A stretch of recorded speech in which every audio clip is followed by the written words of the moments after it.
Sa tuloy na. Ay, sir. Bawal natin iwan yung mga sasakyan. Yan na nga po sinagot.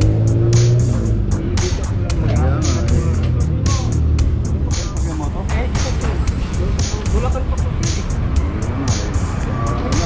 Minsan naman po dito, sir. Kaya nga, pasensya na rin sir, nakaklap ka po yan.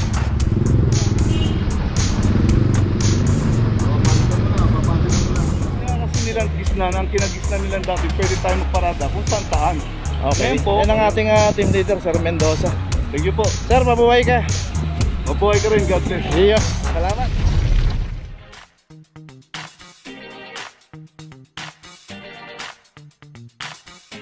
Papajo TV.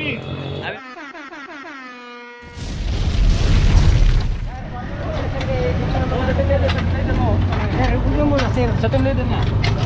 Ay, sir. Hindi naman po, sir. Parisin na lang po, sir. Kasi may side lang kami dati, no? Bulacan pa po, sir. Hindi ko rin po, sir. Eto, sir? Oo, yan.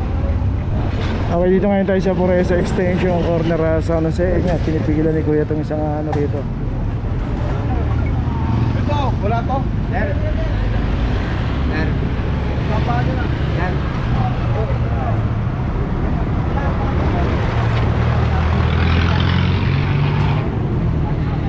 Ano sir, kasi dito bawal tayo magparada. Bawal natin iwan yung mga sasakyan. Yan na nga po sinagot. Dito ako lang Kaya nga, So ito yung mga truck ng yellow rin dito. Ay, hindi na. Bawal na po sa amin yan sir. Ay, wala naman po kayo pang mga sir. Magalita ako ng Hindi na. pagkapon ako dito sila nakabantay, sir. Dapat din natin iniiwan basta-basta kasi Ay, dyan lang po sinatawag mo, sir. Oh. bawal kasi tayo. Sabay sakyan mo to? Ito, sir. Sa Bulacan pa po, sir. Kaya nga eh. Minsan naman po dito, sir. Kaya nga, pasensya na rin sir, nakaklap ka po yan. Sir, baka naman, sir, bilis yun. Okay, itong isang Mitsubishi L300 dito, 2412. Nakaklam na rin. Innova 2326. Yung isang truck ng yellow na clamp, pero the rest may mga driver na dumating 2445. Kasi meron po nga pagawaan ng yellow rito. Ayun nga lang, may mga nakahold na rin mo kasi rito, kaya hindi mo pwedeng hindi mo makaklam yung truck nila ito, lalo na pagka iniwan. Ayun, naiwan kasi ito meron, ito meron. Tawag ka na.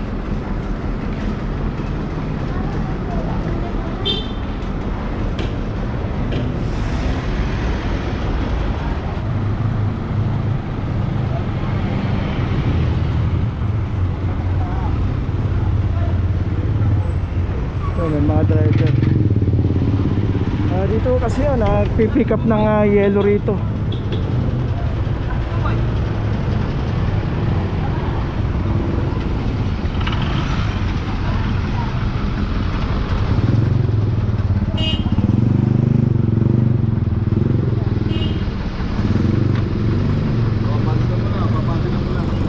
So ito ang walang driver.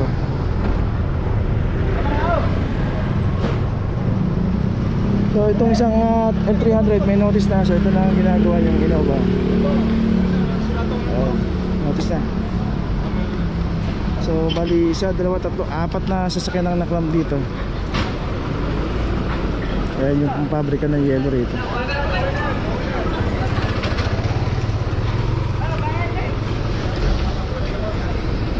So yun, puno na rin sa loob nila. Pati nga yung mga tricycle dito na yung kulong-kulong na pipick up ng yellow rito. Ayun, nakabang din. At hindi naman po mahuli ng clamping kasi wala pong stop po ang operation sa clamping ng mga motor at tricycle.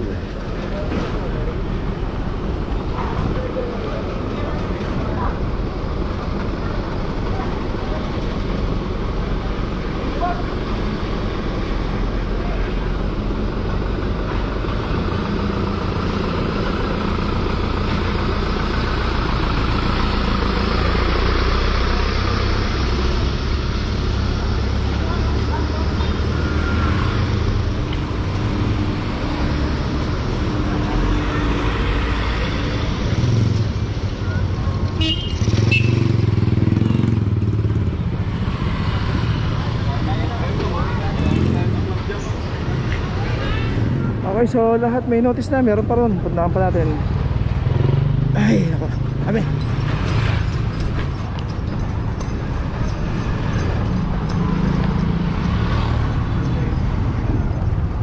So, isang truck ulit. San Jose. Sa delivery truck, 2442.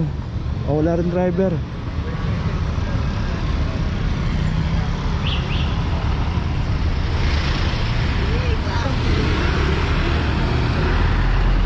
Panglima to sa anak lang dito.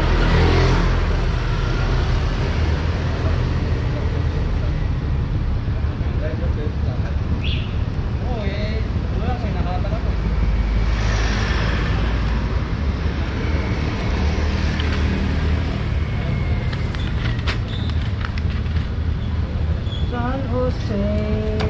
Okay, may notice na. Tuloy na po tayo. San Jose. Location natin, Lacson Avenue, corner ng G-Tuason Extension. Dito naman isang Toyota Fortuner nga nakaparada rito, walang driver, 2326. Dito makikita natin yan yung tulay papunta po ng Nagtahan. So yung pagkakaparada ng isang Fortuner dito, yan natin nakabangketa rito, bawal po kasi pumarada rito. Ayun, paparada tayo, may mga secondary road po dyan, hindi natin iparada ron. Dito pagka inabutan po yan, random po yan. Pagka walang driver, matik na po yan sa clamping operation. Lacson, Paps. Mini bridge, no? Rubini Bridge. Tapos G-Tuason Extension. Tapos yung kabila, yung tulay na yun, yun po yung Legarda, Ramon Magsaysay. Ramon Magsaysay po yun.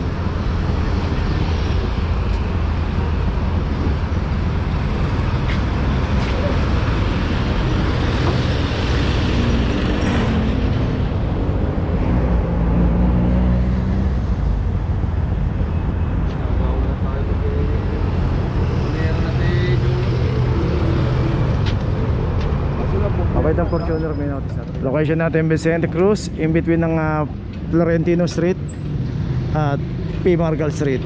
Dito naman yung isang Bios. Dito sana pasok yung parada nito. Kung ang pagkakaparada nito pa vertical, ayan po yung property line nila. Ayan, pasok po yan kung ginilig nyo ng gusto rito. Kaso nga lang, pa horizontal yung parada nito. Kaya dito, kita natin yan, pangketa na po yan. Ayan, lumakpas po siya, kaya po naklab yung isang Bios dito. Ito meron na rin ang club number 2438. At yun, meron pang isang ika-club dito.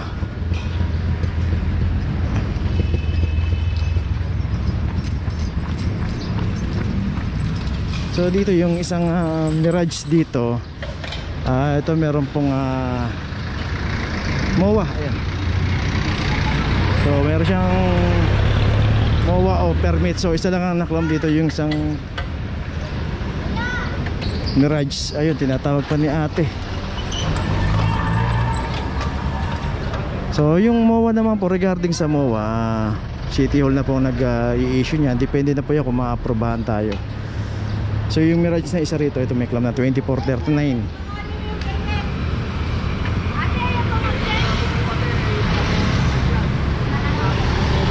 So ito yan, bine-verify, pero may permit po ito. Pinicture na rin. Sir, tinawag ka pa, nakamowa ka naman. Picturean na natin, sir, no? Ayun, pinicture na rin para sigurado ka na nakamowa po yan. Pero yun nga, dahil nga mabuhay lane to, jurisdiction na po ng, ng Manila City Hall kung mabibigyan po ng MOA yan. So sa case na to, hindi po pwede mag-clamp pagka may mga MOA o permit galing sa City Hall. So dito pinakikita lang natin kung ano yung nangyayari during operation. Kaya depende na po yan. Pagdating sa MOA, wala na pong jurisdiction ng clamping operation dyan. So itong Mirage ito, yan, nakaklamp na. Tuloy na po tayo.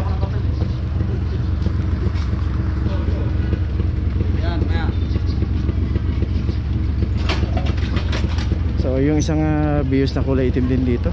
Ito wala rin palang driver to. Ayan, kita nga natin, nakataas pa yung wiper nito.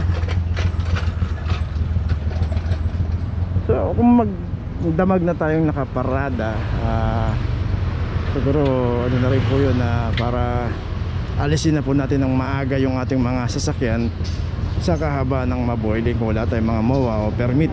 So yung BIOS ito may claim na 2334. Dito kasi pagka inabutan pa yan ng operation, makaklam po talaga yan. So yung isang Mitsubishi ron, nakapasok na siya ron, hindi niya na inaabot yung guhit na kulay pula ron, kaya hindi na ho naklamp yun.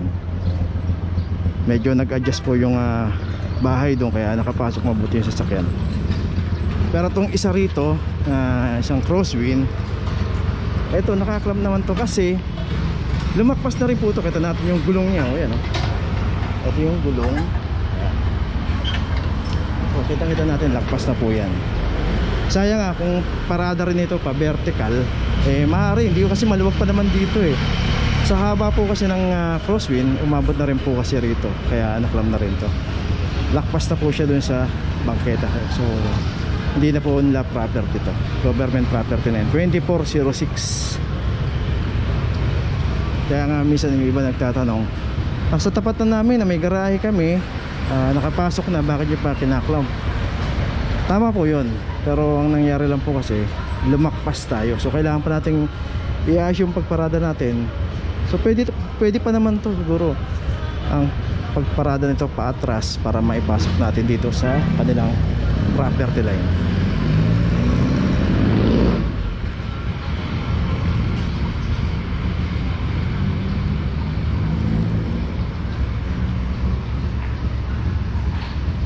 So bali tatlong sasakyan nyo na, apat. Ay kasama na rin pala to. Okay, sorry. Sinama na rin pala tong isang Mitsubishi rito. Pero kasi yung gulong niya nandito pa, pero lumakpas, sinama na rin po nila. Ito nakaklam na rin 2324. At ito meron na rin notice. So ito hindi na talaga may ipapasok ng pa-vertical to kasi masyado nang alanganin. Kasama na rin po sa naklam to. Isa, dalawa, tatlo, apat na sasakyan po yung naklam. May notice na rin yung crosswind. So yun nga, dapat ay ihanap natin o iayos natin yung pagparada na hindi tayo naka-obstruct lalo sa mga bangketa o sa kalsada, lalo sa kahaba ng Mabuhay Lane. Except na po dun sa isang merong MOA. Okay, location natin Pinabal Street, corner Espanya Boulevard. Dito isang Volkswagen. Dito nga sa isang food chain dito, sinabihan na rin na yung pagparada dapat hindi ito pa island, dapat parada ito is pa vertical. Dito nga halos kita natin yung dumadaan dito, umiikot na doon, imbis na yung bangketa doon madaanan siya, naharangan itong isang Volkswagen 2412. So nga kasi food chain to, natural pag may dala ka sasakyan paparada ka rito, bigyan lang natin ng puwang, o kaya mas maganda pa, total may pay parking naman tong both side ng Pinabal. Mas maganda, dyan na lang tayo pumarada, huwag nating harangan yung bangketa. Okay, ito may notice na, tuloy na po tayo para madaanan po ng tao. Okay, nandito na ngayon tayo sa opisina ng clamping, sa impounding dito sa Central. Dito na po nagtatapos ang ating vlog. Maraming salamat po sa mga subscriber, sa mga viewers, sa mga napadaan po sa ating channel. Maraming salamat po sa mga suporta nyo. Sa mga hindi pa po nakakapag-subscribe, subscribe na po tayo mga kabayan. Maraming salamat po. Mabuhay!